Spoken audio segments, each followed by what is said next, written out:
इसी बीच में अयोध्या दौरे पर सीएम योगी आदित्यनाथ जाने वाले हैं। खबर यह है कि मिल्कीपुर उपचुनाव को लेकर बैठक करेंगे सीएम योगी। नेताओं और कार्यकर्ताओं को सीएम योगी जीत का मंत्र देने वाले हैं। जाहिर है कि मिल्कीपुर सीट बहुत इंपॉर्टेंट है और होने वाले उपचुनाव भी, जिसको लेकर लगातार बैठकों का सिलसिला जारी है। और अयोध्या में तो योगी आदित्यनाथ के ताबड़तोड़ दौरे उस वक्त हो रहे हैं। नेताओं के साथ आज बैठक करेंगे। जाहिर है कि रणनीति बनाई जाएगी। मिल्कीपुर उपचुनाव, जो मिल्कीपुर सीट है वो अयोध्या के तहत आती है और ऐसे में फैजाबाद के तहत आती है और इसीलिए जरूरी है कि इसको लेकर मंथन किया जाए। उपचुनाव से पहले किस तरीके से योगी आदित्यनाथ की तैयारी है वो इन दौरों के जरिए नजर आती है। नेताओं और कार्यकर्ताओं को संबोधित करेंगे। जीत का मंत्र योगी आदित्यनाथ की तरफ से दिया जाएगा। इसके साथ ही मिल्कीपुर विधानसभा क्षेत्र का जो करम डांडा फार्मेसी कॉलेज है वहां पर कार्यक्रम आयोजित किया गया है, जहां पर मौजूदगी रहेगी योगी आदित्यनाथ की। भगवान राम की प्रतिमा का अनावरण भी उनकी तरफ से किया जाएगा। जो बीजेपी के पदाधिकारी हैं उपचुनाव को लेकर, उनके साथ मंथन योगी आदित्यनाथ करेंगे। लगभग 2:30 बजे का समय है और ये एक हफ्ते में दूसरा दौरा योगी आदित्यनाथ का अयोध्या का रहने वाला है। दोपहर 2:30 बजे मिल्कीपुर वो पहुंचेंगे।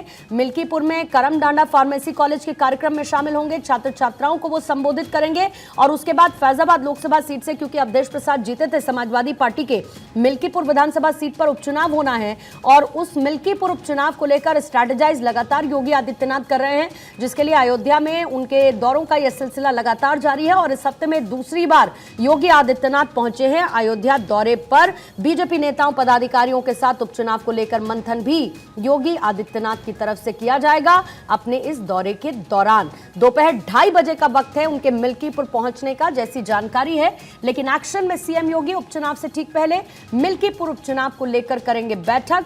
राम की प्रतिमा का अनावरण उनकी तरफ से किया जाएगा। छात्र छात्राओं को संबोधित भी वो करने वाले हैं अपने इस दौरे के समय।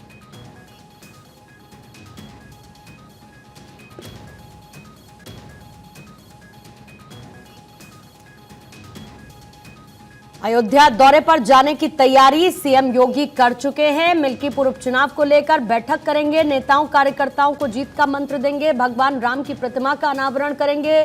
बीजेपी पदाधिकारियों के साथ उपचुनाव की रणनीति पर चर्चा उनकी तरफ से की जाएगी।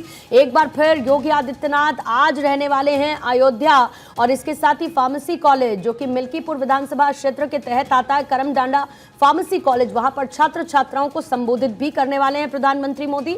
हफ्ते में दूसरी बार उनका अयोध्या का यह दौरा रहेगा और दोपहर 2:30 बजे उनके मिल्कीपुर पहुंचने की जानकारी है। आशुतोष मेरे सहयोगी इस पर और ज्यादा जानकारी के साथ इस वक्त जुड़ चुके हैं। आशुतोष, ये बताने की जरूरत नहीं है कि मिल्कीपुर विधानसभा का उपचुनाव कितना महत्वपूर्ण बीजेपी के लिए है, खासतौर से अयोध्या में लोकसभा चुनाव के जो नतीजे आए, न सिर्फ ये 10 सीटों पर होने वाले उपचुनाव एक मैसेज देंगे, बल्कि आने वाले विधानसभा चुनावों को लेकर भी पार्टी को मजबूती देंगे। ऐसे में हफ्ते में दूसरी बार योगी आदित्यनाथ के अयोध्या में मौजूद रहने के मायने बड़े हैं। बिल्कुल, देखिए 72 घंटे में दूसरा दौरा सीएम योगी आदित्यनाथ का अपने आप में बहुत कुछ कहता है। आप देखेंगे कि अभी जैसा कि आपने कहा कि ये सिर्फ उपचुनाव तक सीमित नहीं है, दरअसल ये आने वाले 2027 के विधानसभा चुनाव का लिटमस टेस्ट भी माना जा रहा है। चूंकि अभी जब मुख्यमंत्री अयोध्या पहुंचे हुए थे तो उन्होंने तमाम जो सरकार की योजनाएं चल रही थी उनको लेकर अधिकारियों के साथ समीक्षा बैठक की थी और उसके अलावा कानून व्यवस्था को लेकर भी बैठक की थी, क्योंकि लगातार साधु संतों की ये शिकायत थी कि यहाँ प्रशासनिक अव्यवस्था है, प्रशासन का सहयोग नहीं रहता है और यही वजह रही कि लोकसभा के चुनाव में हार का सामना करना पड़ा। जब मुख्यमंत्री ने जनप्रतिनिधियों के साथ भी बैठक की और अधिकारियों के साथ भी बैठक की, जब शिकायत मिली तो उन्होंने ये कहा कि जो भी शिकायतें साक्ष्यों के साथ अगर बात करेंगे तो अधिकारियों पर कार्रवाई की जाएगी। उसके बाद जब आज मुख्यमंत्री 2:30 बजे अयोध्या पहुंचेंगे तो सबसे पहले राम प्रतिमा का अनावरण करेंगे और उसके बाद वहां से संत परमहंस रामदास जी की समाधि स्थल जाएंगे और पुष्प अर्पित करेंगे। उसके बाद जो इलाके के जनप्रतिनिधि हैं उनको कैसे सीट पर जीत हासिल की जा सके, इसको लेकर भी जीत का मंत्र देने वाले हैं। चूंकि जो अयोध्या की मिल्कीपुर सीट है वो भाजपा के लिए प्रतिष्ठा का सवाल है और वो किसी न किसी तरीके से लोकसभा में जो हार का सामना करना पड़ा उसका हार का बदला लेना चाहती है बीजेपी। यही वजह है कि अंबेडकर नगर की कटहरी सीट और अयोध्या की मिल्की सीट दोनों सीटों पर मुख्यमंत्री ने खुद कमान संभाल रखी है। माना जा रहा है कि हर हालत में इन दोनों सीटों को बीजेपी जीतना चाहती है। इसके अलावा जो 7 सीटें हैं उन पर जब बैठक हुई थी तो बीजेपी की जो सुपर 30 की टीम थी उसने ये कहा था कि 7 सीटों पर लगभग जीतता है। तो मुख्यमंत्री ने कहा था कि नहीं 10 सीटों जीतनी है। तो अब 10 सीटों पर कैसे जीत हासिल की जा सके, इसको लेकर कवायद शुरू हो गई है। तमाम जो प्रभारी मंत्री हैं वो भी आज पहुंचेंगे और जो अयोध्या के प्रभारी मंत्री बनाए गए हैं वो भी पहुंचेंगे, मुख्यमंत्री भी पहुंचेंगे और जो इलाके के जनप्रतिनिधि हैं, नेता हैं, उनके साथ बैठक करेंगे और मिल्कीपुर विधानसभा की क्या स्थिति है इसको भी जानेंगे।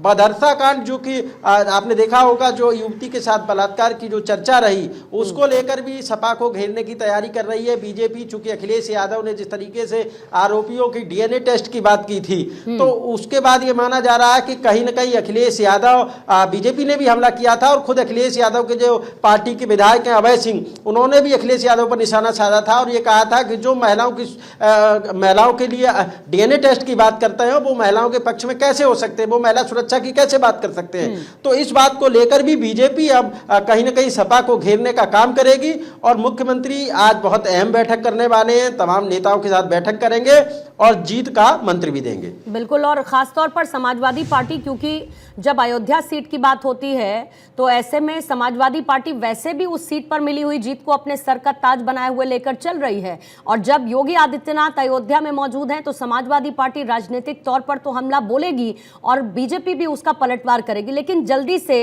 योगी आदित्यनाथ का कार्यक्रम सिलसिलेवार तरीके से आशुतोष कैसा रहेगा उसकी जानकारी दे दें। और थोड़ी देर पहले मैंने जिक्र किया था कि छात्र छात्राओं का भी एक संबोधन रहेगा योगी आदित्यनाथ का, क्या वो भी कार्यक्रम में शामिल है, कंफर्म है वो भी?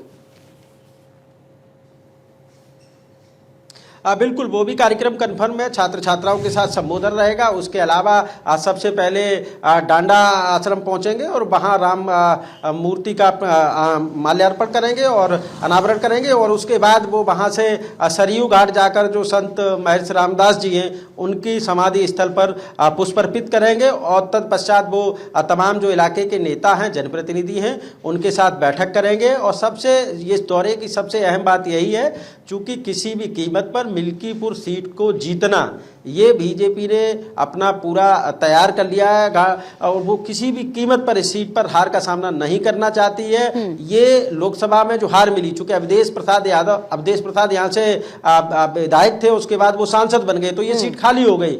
अब वो किसी कीमत पर इस सीट को सपा के खाते में नहीं देखना चाहते हैं। यही वजह है कि हर हालत में बीजेपी इस सीट पर चुनाव जीतना चाहती है। यही वजह है कि मुख्यमंत्री का 72 घंटे में ये दूसरा दौरा है और उस इलाके के नेताओं से बातचीत। बिल्कुल, और करहल भी बहुत महत्वपूर्ण है। कुल मिलाकर 10 सीट पर है जिस पर योगी आदित्यनाथ स्ट्रैटेजाइज कर रहे हैं कि जीतने हैं 10 की 10 सीटों पर उपचुनाव जीतने हैं। बहुत बहुत शुक्रिया आशुतोष, इस पर आप नजर बनाए रखिएगा, मैं लौटूंगी आपके पास।